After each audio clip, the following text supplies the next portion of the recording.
হ্যাঁ, আমরা মানিক ভাইয়ের জন্য দোয়া করেছি। আমরা অপারেশন হবে সকালে মানিক ভাইয়ের সাথে কথা বলেছি।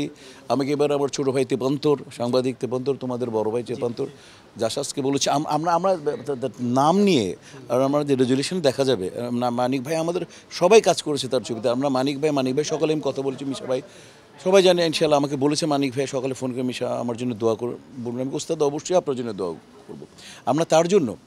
এবং আমাদের যে এজিএস এখন আরমান ভাই, তার ব্যাক পেন মারাত্মক অপারেশন হয়েছিল, ওইখানে ব্যথা পেয়েছেন, তার জন্য দোয়া করেছি। হ্যাঁ, মানে আমরা আমাদের নতুন আবার হাজব্যান্ড আমাদের জেমসের বাবুল ভাই, হ্যাঁ বাবুল ভাই আমাদের শ্রদ্ধেয় বড় ভাই, উনি অসুস্থ, তার জন্য দোয়া করেছি নাম নিয়ে একেবারে। স্পেশালি মানে কাঞ্চন ভাইয়ের জন্য তো মিটিংয়ে করে বসলাম। তো আমি এগুলো করেছি এবং আমাদের রেজুলেশন পাস করে এখনই আপনি নোটিশ বোর্ডে পেয়ে যাবেন।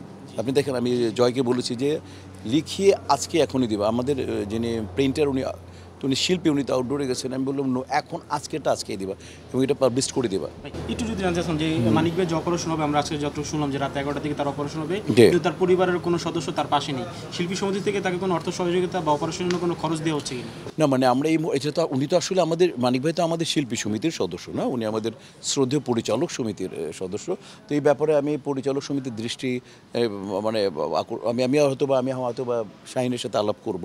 আর যথেষ্ট স্ট্রং এবং একটা ভালো সমিতি, পরিচালক সমিতি, তারা নিশ্চয়ই এটা নেবেন। আমাদের এই সিদ্ধান্ত হয়নি।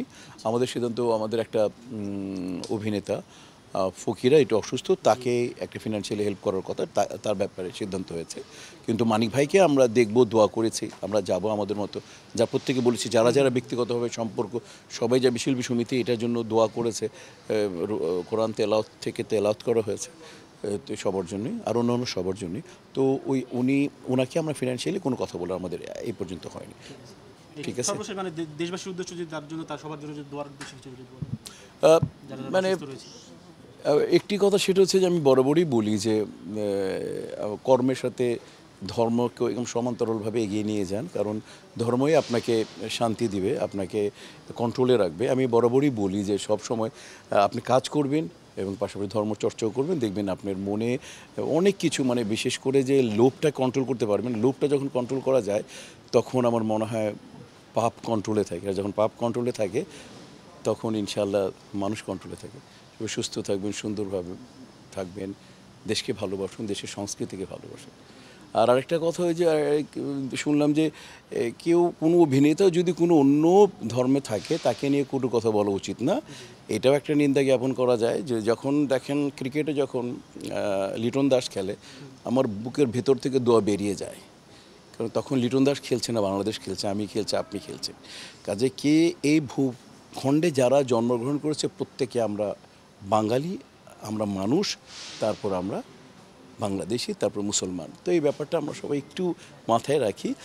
আমরা একে অপরের, আল্লাহ রসুল এই ব্যাপারে কিন্তু যারা অন্য ধর্মের ছিলেন, অমুসলিম ছিলেন, তাদের সাথে যারা প্রতিবেশী ছিলেন, আল্লাহ রসুল তাদের সাথে খুব ভালো ব্যবহার করতেন। কারণ কোন সময় তাকে দাওয়াত দিবেন, কোন সময় হেদায়েত হয়ে যাবেন। তো আমাদের উচিত প্রতিবেশীদের প্রতি যেমন সম্মান দেখানো, তেমনি এই ভূখণ্ডে যারাই জন্মগ্রহণ করেছে দেশ সবারই। অতএব আমরা যাতে কাউকে ছোট করে কথা না বলি, সে যে ধর্ম বর্ণ হোক না কেন, এই ব্যাপারটা একটু সবাই সজাগ থাকি। সবাইকে ধন্যবাদ।